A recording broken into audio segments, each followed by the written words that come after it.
నమస్తే అండి. నమస్తే అమ్మ. సార్ అంటే ఇంతవరకు మనకేంటంటే భాగవతం యొక్క పూర్వ విశేషాలు చెప్పారు.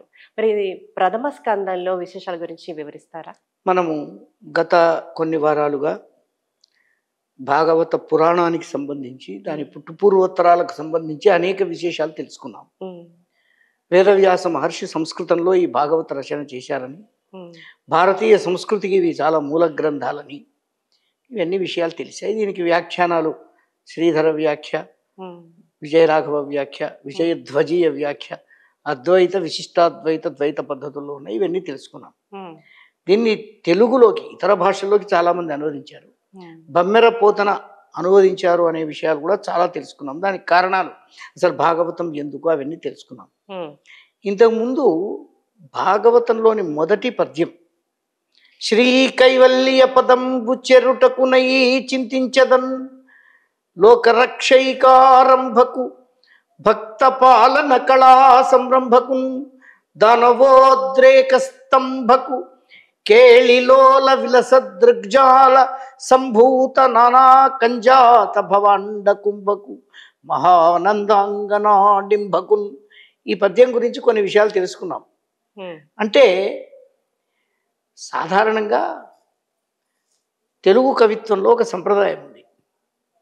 పద్యం ప్రారంభించడం శ్రీకారంతో ప్రారంభించేవాళ్ళు. అది నన్నయ్య గారు మొదలుపెట్టారు, శ్రీవాణి గిరిజాశ్చిరాయ అని.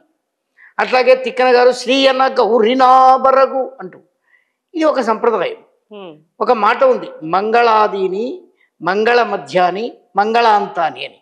హ్మ్. అంటే ఏదైనా శుభకరంగా మొదలు కావాలి, శుభకరమైన విషయాలు మధ్యలో చెప్పాలి, చివరకు కూడా ముగింపు శుభకరంగా ఉండాలి అనేది ఒక సంప్రదాయం. హ్మ్. సరే, కథలో అనేక మార్పులు వస్తూ ఉంటాయి. అయితే ఈ మొదటి పద్యంలో ఒక నియమం ఉంది. ఏమిటి అంటే, చెప్పబోయే విషయం, మనం సబ్జెక్ట్ అంటామే, హ్మ్. అది కొంచెం స్ఫురించాలి. హ్మ్. మామూలుగా ఇది నాటకాల్లో ఉంటాయి, నాంది అంటారు దీన్ని. హ్మ్. అంటే మొదలు. మొట్టమొదటి పద్యం, దీనికి ఆశీర్ నమస్క్రియా వస్తు నిర్దేశము, అది దానికి ఒక లక్షణం ఉంది శాస్త్రంలో. హ్మ్. అంటే ఆశీస్సులు గురించి ఉండాలి. హ్మ్. అంటే ఎవరికైనా ఇది వ్యక్తులకు అంకితం చేస్తే ఆ వ్యక్తిని భగవంతుడు ఆశీర్వదించాలి అని ఉంటుంది. హ్మ్. నమస్సు, భగవంతుడికి నమస్కారం, భగవంతుడికి అంకితం ఇస్తే నమస్కారం చేయాలని. హ్మ్.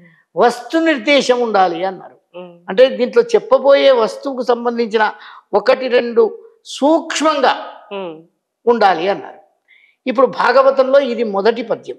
హ్మ్. ఆయన వ్యక్తులకు అంకితం ఇవ్వలేదు కాబట్టి నమస్క్రియ చేశాడు. మహానందాంగనాడింభకుడు, మనం ఇంతకుముందు అనుకున్నాం, పసివాణ్ణి ఎందుకు నమస్కరించాడు అంటే, పసివాళ్లకు భవిష్యత్తు ఉంటుంది, యువకులకో వృద్ధులకో భవిష్యత్తు ఉండదు అని. హ్మ్. ఇదంతా ఒకటి.